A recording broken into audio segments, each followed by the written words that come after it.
and mothers-to-be. And we are just helping often female-oriented businesses, but definitely we don't have a gender specificity. But we're helping the small guys get big, because I spend a lot of time helping the big guys get bigger. And I just see so much opportunity in this world for creating financially independent women who can bring their voice to topics that need to be heard and need to be felt. And it's not that I'm gender biased, it's just that I see those topics being squashed and those conversations not being had, and the inequality in the traditional corporate system as it goes on continues to irk me more and more. So this is my way of trying to help and do it in a way where we can still be present mothers, fantastic partners, awesome friends, and fulfilled people as a whole.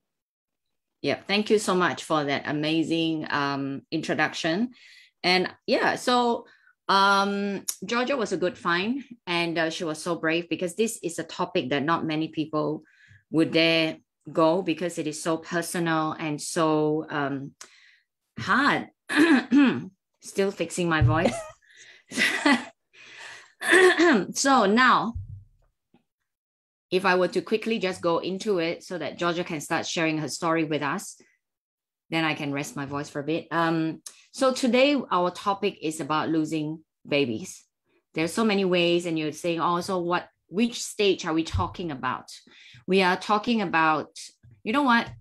I'll let Georgia tell you, because that's more powerful than me trying to tell you, because I've never experienced it. And when she approached me, I was like, wow, can I actually do this? Of course you can. Yes. You are powerful beyond your comprehension. See, how wonderful is this woman? So I'll let her tell you her story. If you're watching us on YouTube, this video will be time-stamped for your convenience, but I urge you to watch it through, because the context of the story will then now give you the solution, and the solutions will now make sense. Yeah. So Georgia, share with us your story. All right. Well, I actually want to take you back, because I think in talking about baby loss and grief at an absolute level, I actually need to take you back to the start of my journey to become a mother. And that started when I was 16, and I was diagnosed with endometriosis at age 16. And it was a lucky find, because most people aren't diagnosed with endometriosis until a lot further along in their life. But my mother had endometriosis, and she was in her early 50s at the time and started getting massive pain. And after a couple of months, they realized what it was. And she was lucky enough, she'd finished having children. She had a total hysterectomy, which was, pretty big surgery. But the month later, when she had recovered from that, that was the end of her endometriosis experience, because, her entire insides was riddled with it. Yep. Now, I had had painful periods basically since I started. And again, I know people don't like these words. I know these are taboo topics, but sorry, you get me and you get all of me. I don't. And I love it. Let's absolutely go there. So I had heavy periods from, starting, and mum's doctor recognized that maybe I might have the same thing. And so at age 16, I had my first surgery for endometriosis. Wow. Keyhole surgery, but, yep. A 16-year-old having abdominal surgery is pretty big. And, they found the endometriosis, they cut out what they could cut out, and I went on a hormonal sort of management program from there. I ended up having 3 surgeries in my late teens and 20s. Wow. To address the endometriosis. And the whole idea was to preserve my fertility. But it meant that I knew that fertility could be an issue. Yeah. And I'm really glad that I had that, because even though I spent my 20s building a really successful global corporate career, I also had in the back of my mind that to sit here and put off having kids would decrease my chances. And so, I made some life choices, and me and my husband, we made life choices accordingly. So when I was about, I was married when I was 27, 28, around there. And we basically started, trying to have kids pretty soon after. And in that time of sort of my late 20s, I had 2 miscarriages, 2 late first term miscarriages. So I was pregnant. We'd, seen bips on an ultrasound. We'd heard heartbeats, all of those things. And I lost a pregnancy at 9 weeks. Wow. And then I got pregnant again a few months later after healing from that initial grief. And I lost another pregnancy at 11 weeks. Wow. Yeah. And at that point in time, that was horrific. Absolutely. It was. And it was funny because it also was at the same time that I had some massive career highlights. And I really vividly remember when I had my second miscarriage, I was in the midst of a product and brand launch, which was the highlight of my career. It was, a $50 million brand launch. It was a huge project, and I was leading it, and I was leading it quickly within the business. And I had to take a couple of days off to have my miscarriage. I passed it home. They didn't do a curettage on me. And I came back to work on the 3rd day because I had a meeting with 15 key stakeholders, the corporates from my company. And I had to present a part of that for a couple of hours. And as I was presenting that, I could feel myself continuing to miscarry. And I did my best to go through my presentation, pretend like nothing was wrong, because I hadn't told anyone at work, of course. And I finished my presentation. I had to run to the bathroom because, things were going everywhere, right? There was everywhere, yeah. Going on. And I look back on it now and I kind of giggle because I remember that run to the bathroom so incredibly vividly. But this is what we do as women. And miscarriage is something that a lot of people don't talk about. That's right. But it is incredibly common. 1 in 6 pregnancies. 1 in 6, like it's huge. It's huge. And a lot of the time you may not even know you were pregnant. Like it might just be a late period by a couple of days. Yeah. But, that in itself is baby loss as well. And people sit there and they say, oh, well, it was just a miscarriage. Yeah. Like there should be no just in that conversation. That's right. Yeah. For that person, that's their baby. They may have only known their baby for a week or 2 weeks or whatever, but a period of time doesn't matter. That's right. And in the baby loss community, I see people saying it, well, you lost a baby at 11 weeks and I lost a baby at 40 weeks. And yeah, they're totally different. They're trying to marginalize people's level of grief at losing a child is really just the wrong attitude. So I really just want to put that out there to everyone while we're talking about all the taboo. A loss is a loss, and it really shouldn't be considered as a variable scale. Absolutely. And point taken. Absolutely. All right. So happy news. Happy news. A little while after that, I think it was about another 4 months after, I was pregnant again. And I was receiving support from naturopaths, and I was really looking after myself and learning lots of things in that time about alternative therapies, acupuncture, naturopathy that can really support your female system in getting pregnant. And for anyone who's trying and struggling to get pregnant, just as a small aside, go and pursue and speak to some people in some of those alternative therapies if you have not, because there are fantastic ways that they can work in harmony with your body to support it to hold a pregnancy. Yeah. Okay. So 4 months later, I'm pregnant again.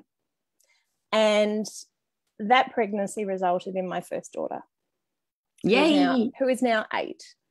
And she's fantastic. And I just want to put that one out there again to the people who worry that they're never going to get pregnant. It can happen. It will happen. And there's so many ways to have children. Don't give up if that's truly what your heart wants. Okay. So I had Charlotte.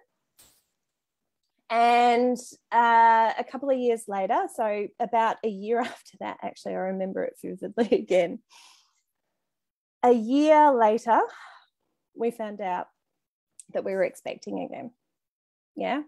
And I can tell you right now that our second daughter was conceived on our first daughter's first birthday. Oh, which is hilarious. It is. But I took that pregnancy test the day before my father-in-law's funeral.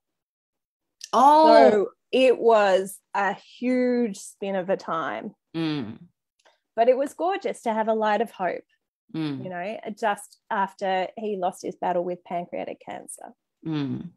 So that was huge and fantastic. But through that pregnancy, I went back to work. I was working 4 days a week. Yeah. And a few months later, I lost my mother. Oh, no. Yeah. Oh, wow.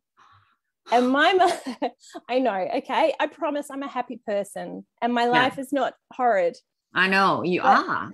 But my mother had early onset Alzheimer's, and she was diagnosed a decade previously, and we had watched her slow decline to a horrendous disease that took a healthy, vibrant, smart woman.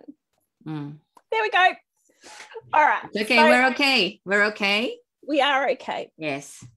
And so I had this gorgeous belly all through working through my mum's funeral and everything else as a gift from her, which was beautiful.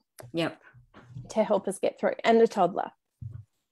Anyway, at that point, when I was organising my mum's funeral, my boss at the time made me take half a day of annual leave to go and have a 1-hour meeting with the minister to check the audio visual for the memorial. Yeah. And I can tell you right now, it was at that exact moment that I started to realize there had to be a better way. No. Because really, that kind of corporate environment, and isn't it? That's disgusting. Annual leave to have that meeting while pregnant. Yeah, that's right. You know, I was just like, you know what, this is starting to lose its shine for me. Yeah. And I view that as one of the pivotal parts that started me on my entrepreneurial journey. Yeah. Yeah. So anyway, Olivia was born, you know, fantastic, healthy girl. I had the 2 gorgeous, healthy girls, you know, and we trucked along. And during maternity leave, I started 2 other businesses because that's what I do. I won't go into the other businesses right now. You can't help yourself though, but that is amazing you. Yeah, I'm just one of those people. Like I see a need in the market and I see how I can help it. And I love opportunity. The excitement of it is fantastic. And it's why I love doing what I do now, because I get to help other people do that. So anyway, I was pregnant. No. Okay. So I had the 2 kids at home. I started the businesses and I got headhunted back into corporate, but in a role where I was training other people to be marketers, which felt a little bit more achievable, being pregnant with 2 kids under the age of 4. And so I said yes. And I went back into a new company, into a very fun role where I was teaching and training people. And that was, you know, furthering me in my skills. And that was a lot of fun. And it was a normal pregnancy again. Yeah. Yeah. An absolutely normal pregnancy, felt a lot like the others. You know, everything's ticking along. I finished up work there at about, I think it was 38 weeks. And, you know, for the last 2 weeks came and sat around at home and started to get frustrated at being fat and heavy and swollen ankles and, you know, all the normal stuff. Yeah. And I was like, all right, it's time. Come on. It's time for you to come out, baby. We were ready to meet the world. Yeah. Having all the checks, everything's normal. Everything's fine. And I went into labor the night of my due date. So, you know, bang on time. Yeah. Woke up in the middle of the night with quite intense labor pains. It came on very quickly while I was asleep. Being the 3rd baby, they want you to get moving. So, you know, woke up my husband, jumped in the car, off we went to the hospital around the corner. And I laboured normally. Got there in time to have an epidural, which was a good thing. Big fan of that. Nice. Yeah. I've done all types of birth now. Wow. So that's another thing if anyone wants a birth. Oh yeah. Actually, I'm fascinated. Have you done water birth? No, I really wanted to with my first one, but we had to get out of the bath. So yeah, okay. anyway. I wasn't sure how I feel about that, because it's just all in there. Just sing. Yeah, the aftermath, I imagine, would not be so pretty, but I think it would be a beautiful experience. Yeah, for the baby it would be good though. But anyhow, let's keep going. Anyway, so arrive into hospital. We're at hospital, monitoring's going fine. Everything's there. And we're just waiting for things to progress and whatever. Then it's time to push. For sure, it's time to push. Let's get going. And there I was pushing. And the midwife had her hand on my belly, kind of, trying to assist. And the gynecologist is there, and my husband's there, but he's up the good end, not the bad end, all the usual stuff. Yep. And there was this almighty kick that I felt and the midwife felt. And we were like, oh, you're a strong one. It's fantastic. And about a minute later, she was out. Yep. And she wasn't breathing. Yep. Which they don't. You're waiting for that baby cry. Yes, you do. And it never came. And so they start the rubbing and they clear the airways and make sure that's there. Yeah. And then a couple of seconds later, the call code pink goes out on the hospital speakers. Now you know what that means. And at that point in time, I think, time really stood still. It does. It does. Because I think it was about 20 people rushed in. And they go to work on her. And they're doing CPR. And they're doing adrenaline. And they're trying to start her heart, with the little tiny paddles. Oh, no. And I'm lying on the delivery table and I'm bleeding out. And at one point, one of the doctors almost slipped on all the blood that was coming from me, falling over, running to her. Okay. Wow. Which was a bit crazy. And my obstetrician was amazing. But he was looking after me. Yes, that's right. And we had the pediatricians and the nurses and everyone else over there. Yeah. And I couldn't see it. And I'm really glad I couldn't. But my husband could. And the poor student midwife who we'd had with us through our whole pregnancy was also watching this and getting an education beyond education. Yeah. Yeah. And so they worked on her for, I think it was about half an hour.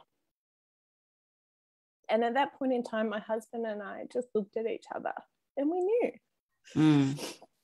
We knew that even if they were able to get her back, 30 minutes without oxygen to the brain of a newborn is not a good thing. No. Yeah. So we told them to stop. Wow. Well, because they won't stop on their own. Yeah. They take their directives from you. Yeah. And we just said, no, she's not coming. Shit. It's not happening. And so everyone sort of slowed down. That's so hard, my God. And it was a very weird moment, but they said, do you want to hold her? Like, of course I want to hold her. She's my baby. But I think sometimes they obviously have people who don't want to enjoy that. That's right. And want to kind of can't compartmentalize it. That's right. Deny it. Yeah, absolutely. And I can understand that too. And I think, if you ever want to get a rule for how to manage this, there isn't one. Because every single person who experiences this will deal with it a different way. We're different people. We've had different experiences in life. We value different things. That's right. There is no one way. Yeah. So there's no right way. There's a few wrong ways for sure, but there's no one right way. Yeah. Anyway, I got to hold her, and she was beautiful. And she looked identical to one of my other daughters when she was born, like absolutely identical. Yeah. And I said to my husband, I'm like, we need to take a photo. Mm. And that one photo that he took is one of the most beautiful photos I have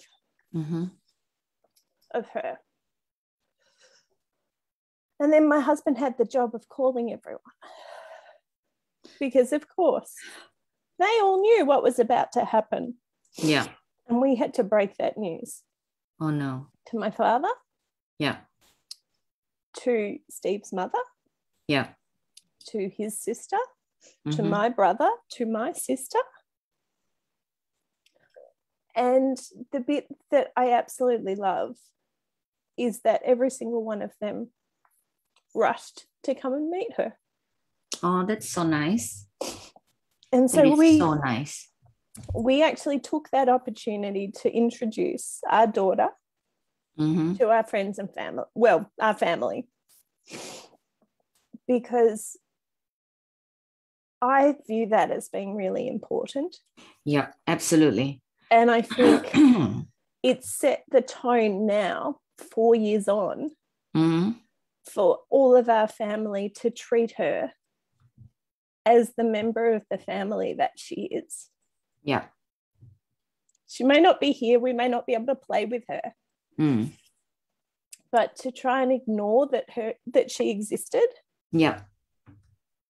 hurts the parents over and over again. That's right. I agree. And I have seen so many people in the lost community who have friends and family around them that pretend like that child never lived. I can tell you right now, my daughter lived. She lived for 9 months, and all she knew in that time was love, a little bit of music, some light, and, you know, being able to swim around in her bubble. In fact, she had a life that is, you know, enviable for most people. She never felt pain. That's right. She never felt suffering. Yeah. She never felt rejection. And she herself never felt grief. And isn't that the life that we would want? Isn't it? That's the perfect life. It is. So is. So, so that is George's story. And the important part of this conversation, besides the story that needs to be told, is how do we, as friends, family, how do we even approach? Because a lot of people choose to ignore, and because they don't know what to say. Like Georgia just mentioned, you know, people just pretend it didn't happen or just ignore. There is, again, there is no right or wrong way, but there is Georgia's way. And I think also I've spoken to and have made a lot of connection within the lost community of people who've had similar experiences. Yeah. And I've heard of now the full gamut of what has gone on.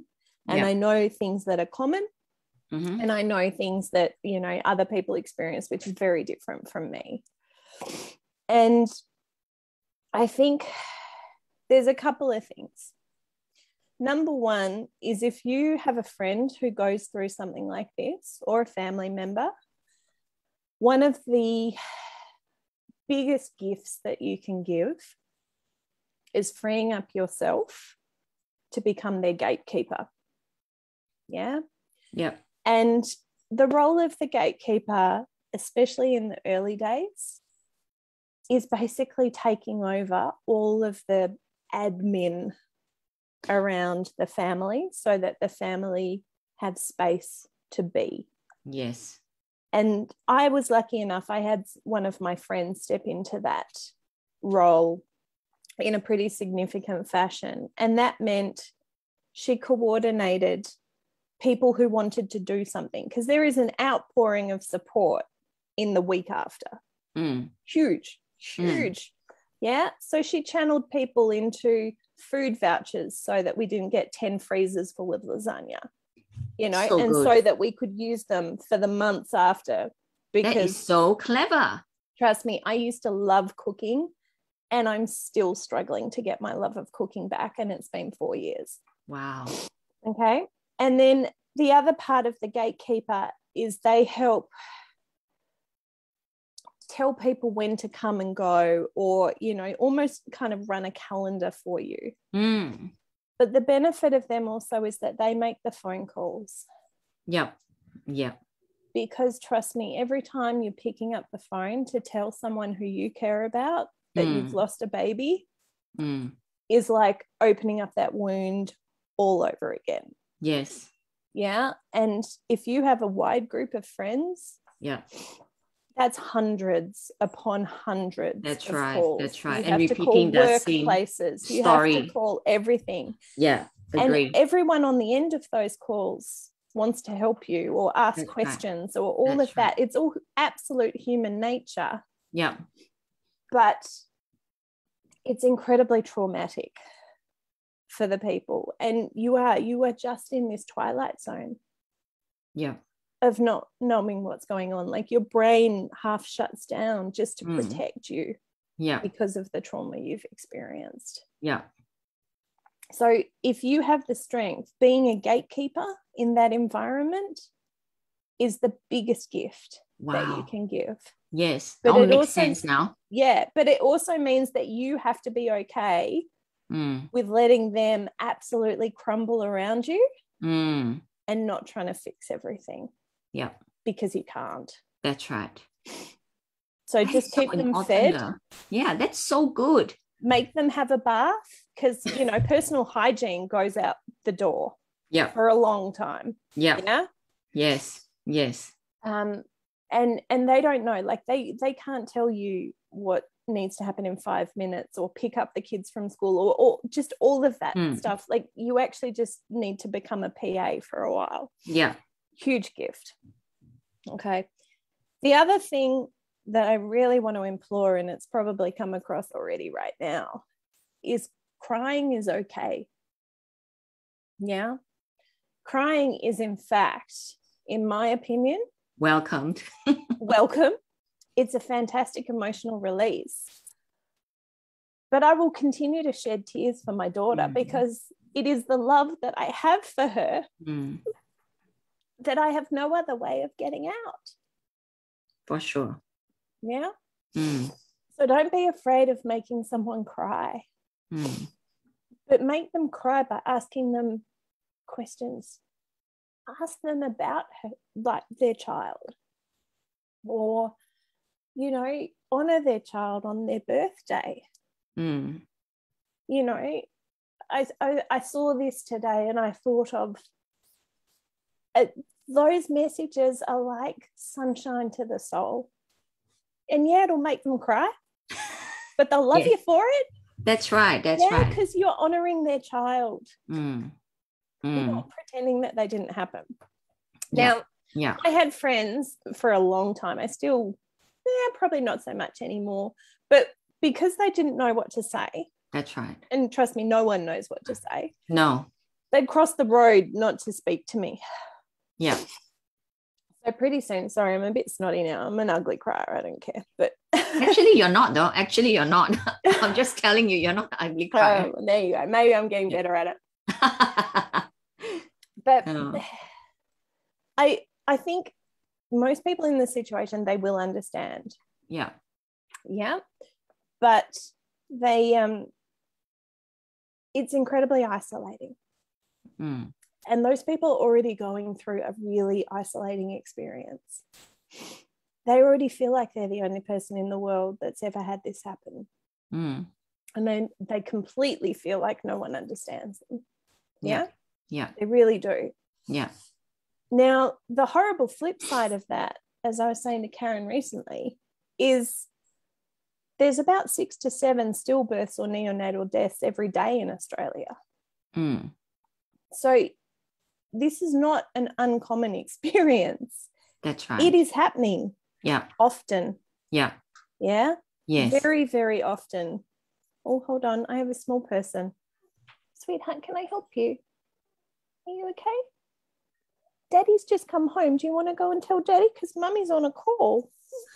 Yeah? Aw. Are you all right? Okay. Can you go and tell Daddy? Is that all right? He's just come in, okay? You go tell him now. And I'll come see you when I'm done, okay? I promise. Sorry. That's okay. That's all right. With the joys of homeschool and home. So where was I? That people avoid you because they don't know what to say. Yeah. All right. So that's super common. And trust me, that's entirely normal. But do you want to know the easy thing to say? I'm so incredibly sorry for your loss. Because you are. Yeah, you are. You're sorry that they've had to go through that. That's right. I don't know why though. I think people feel that it's rhetorical, so they feel stupid saying it, but it's not. But the other thing also is then just stop. Like verbal diarrhea is a fantastic thing, and it happens to most people when they don't know what to say. But I'm so incredibly sorry for your loss. And then if you want to engage further, how can I love you best today? How can I support you best right now? Yep. Yeah. And leave it open. Because supporting them best right now could actually be taking them out and going getting horrendously drunk. Yeah. Yes. Supporting them best today could be not giving them a hug because they're in public and they already feel really uncomfortable. And if you hug them, they'll probably cry. Yeah. Good point, actually. That's a good point. Supporting them best today could be, taking them for a coffee right now. Yeah. Or it could be, picking up the dry cleaning. Like there are so many things. So you don't know what to do for sure. That's great. Right. They probably don't know how to tell you either. But how can I support and love you best today or right now is a fantastic question. Yeah. And it makes so much sense, doesn't it? It's like when you go into the doctor, they'll say, what can I do for you today? Yeah. How can I help you today? Just ask. Yeah. You don't need to assume. You don't need to read minds. No. Just ask. But the other thing also is don't say I'm here if you need. Oh yeah. If you're not, don't say it. Don't say it. That's right. Yeah? That's right. Because you may well be there if they need. That's great. Yeah. But that puts the onus upon them to call you. And trust me, anyone in acute grief, they don't have the capacity to remember that you said that and to call you. That's right. So it's like giving an empty promise. Yeah. It feels good to offer. Yeah. But it's not helpful. Yeah. Yeah? Yes, I fully appreciate that because on the part of the person saying it, I get it. They're like, I want to leave it in your hands so that I'm not intruding. I'm not intruding. I don't want I'm going to give you some space. Yeah.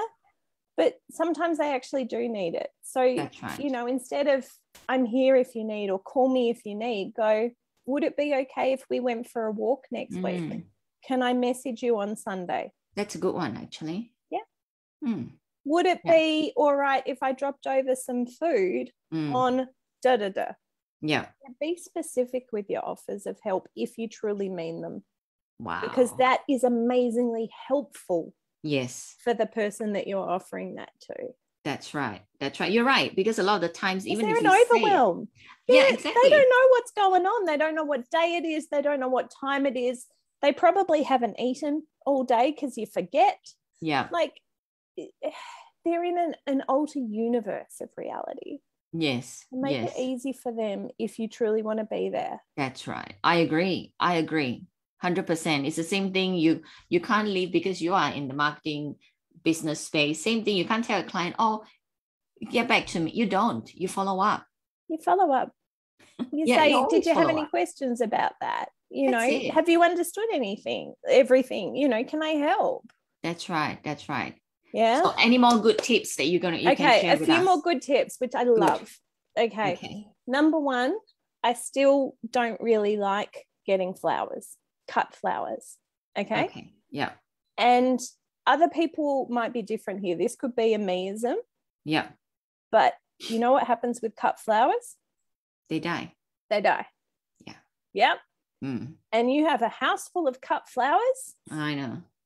And 5 days later, Yeah.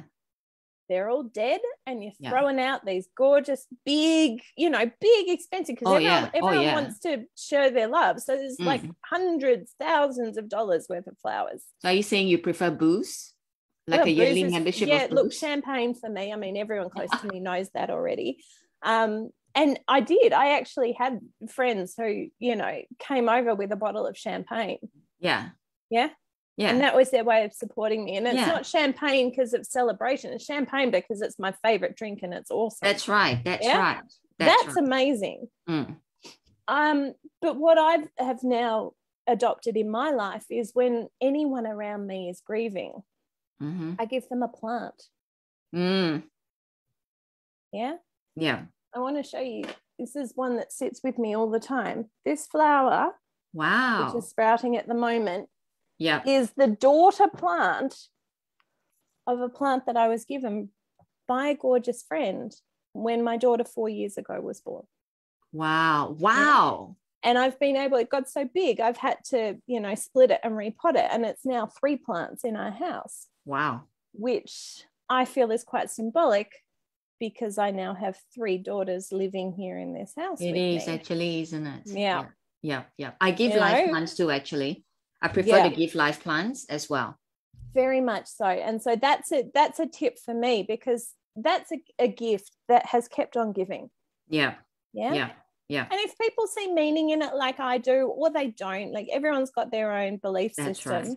Right. That one mother plant created 3 daughter plants. Yeah. And for me, that's almost like the symbolism, which is my daughter, who's no longer with us, has given a part of herself to my other 3 daughters. Yeah, I like it. I really do. And like, I'm not, amazingly woo-woo or crazy or whatever else, but I think going through this experience has opened me up to other modalities as well.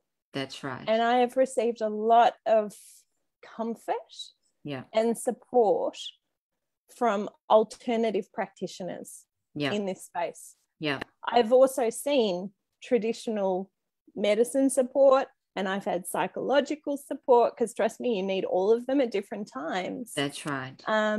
But I find I have enduring relationships now with some of the people who've offered me alternative help and support. Yeah, that's right. And any other tips?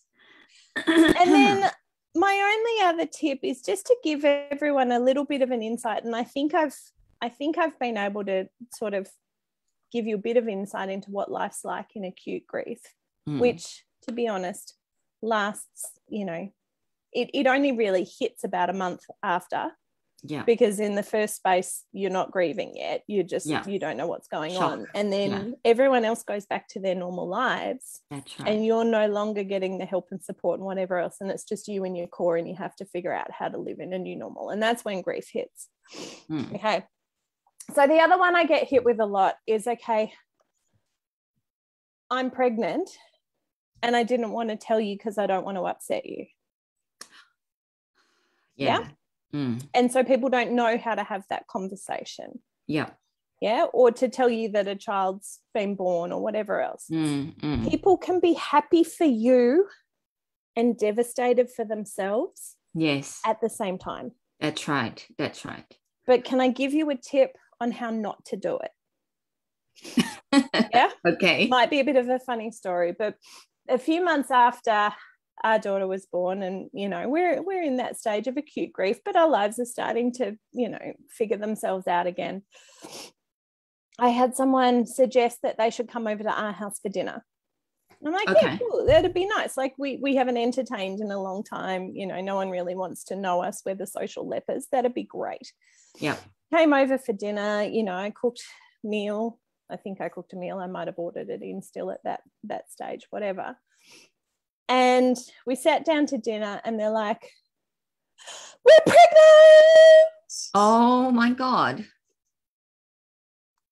They've invited themselves to our house for dinner to announce that they're pregnant. Yeah. Okay. It's still not funny though. It's not funny. Actually, no, it's not. It's actually not funny at all. Because what you're doing at that point in time is you're expecting those people who are traumatized in their own space to pretend to be happy for you. That's right. Yeah. Yeah. And they can't escape. Yeah. Yeah. Yeah, because you're in their house. They got nowhere to run. Yeah. So here's a tip. If you don't know how they're going to take it, tell them in a way that they cannot have to be rude or lose face. Yeah. But they can be happy for you because they are. Really, they are. Yes. They're incredibly happy for you, but it will also bring up their loss. That's right. But allow them to do the bringing up of the loss bit in private. Yeah. Yeah? Yeah. And not have to pretend for another hour and a half that everything's great and get you out of the door and then collapse. So you did that? You didn't lose your shit? Of course we did. Oh, you're so good. But you don't want to lose your shit. No one wants you to lose your shit. You don't want to make it about you. This is a super exciting situation for them. It is, but it's so rude and callous that execution is just zero. But again, it's one of those ones where people just didn't think. And I get it. Yeah. So that's why I want to try and help people with like some easy, tangible ways to navigate this, because there is no one path. Yeah. For sure there is not. But there's a few ways not to do it. Absolutely. And look, even now, my husband doesn't like going to birthing suites, right? Yeah. So even if family have babies, he'd much prefer to, come and visit. Yeah, wait till they're home. Yeah. Yeah. Yeah. Because there's a lot of trauma associated with maternity wards now. Yeah. Yeah. For sure. And it took all the courage in the world out of us to go ahead and have another child afterwards. Yes. Yeah. Absolutely. Yeah. And that was 9 months of absolute, like, running the gauntlet, mental health, anxiety, everything. Yeah. So it's just about understanding that for sure they still want to be a part. You don't want to find out later. You don't want to be an afterthought. You want to be included. I know. But in a way that's considerate and holding space, so that if you do just like have to go and lose your shit in a bathroom, pardon the swearing, you can. Yeah. Yeah. Yeah, that's right. Because they may just need that. Yeah. Yeah. And on any given day, that could be a yes or that could be a no. And there's no guidebook for this. So just be able to be conscious of that. Yeah. 100%. 100%. So I'm just going to wrap this up because this has been intense. And thank you so much, though. You have been incredibly brave and open about this, because a lot of people who has gone through it, they are choosing to deny because you just maybe go away benefit. Like you say, that people approach it and process it very differently. They do. Yeah, it takes one of you to share so that we all understand how this works. Well, that's part of how I honor my daughter's life now. And I don't do this very often because it's exhausting to go back and relive all of this. And it would often be easier just to, sit there and squash it down into a little box and compartmentalize it. But I committed a long time ago to grow through this experience and come out the end. Well, there is no end. Continue to come through the funnel stronger. Yeah. But because I'm quite a strong person and I am a very resilient person, I also see it as my role now to honor my daughter in speaking about her life and our experience as a way to help others. And that might be helping people who are going through it to know that there is another side. And you know what? Right now you won't shower, and you haven't brushed your teeth in 6 months. And apart from the fact that you're going to want to avoid your dentist for about the next 4 to 5 years because it's going to be a really shameful experience, apart from that, it's totally normal and it's okay. You are funny. Because you're surviving. That is funny. That part of it is funny. So that was absolutely, I'm scared to see my dentist because ever since COVID, I haven't been to see him. No, neither. right? And I only just got the courage to start going back to see them after not seeing them for so long and neglecting my oral health. Yeah. But that's okay. Let's give some compassion in this world. There's not enough of that. That's right. We can recognize that we should have been doing something else, but that we didn't prioritize it. Yeah. And don't guilt people over that. Just That's go, right. okay, well, that was it. And good on you for prioritizing it now. Yeah. Don't worry though, my dentist will shame me. Yeah, I'm sure. They're very good at it. Oh, yes. Especially he's Asian too. So yeah. We love to publicly shame people, and he will shame me. Yeah, absolutely. It has been my pleasure to meet you, and I hope that we'll stay in touch because your story is amazing. Look, I don't believe so, but I appreciate it, and I thank you for your kind words, Karen. But I'm just a person who's trying to survive and help other people where I can. Trust me, I've seen a lot of people who won't step up. Yeah. And you have to, which is why you put it, that it's you taken upon yourself to do it. Yeah Every now and again, not too often. And I'm lucky I've stumbled onto that one time. my hope is that whoever does end up watching this can at least pick up one or two things, because the reality is this issue will get close. It will. If it's not you, it's someone you know. If it's not someone you know, it's someone they know. That's right. That's right. We're still in this situation where about 30 to 40% of stillbirths and neonatal deaths happen without a known cause, which is my situation too. We don't know what was wrong with my daughter or what happened. Like, there's no answers. Yeah. And that's hard for us in a medical world where we want a right or a wrong. We want a yes or a no. We want a tick box or a not tick box. But the reality is the world's grey. Yeah. We work in continuums. And there's no 100% this and 0% that. That's right. Yeah. It's about the pros and the cons, or the effects and the side effects, and you have to navigate your own path. And so hopefully in me sharing some of this, it'll help you navigate some tough situations that you may face in the future. Thank you so much. That's so nice and so beautifully put there. So with that, I'm just going to wind this up. And once again, thank you for your courage. My pleasure, Karen. Thanks for having me.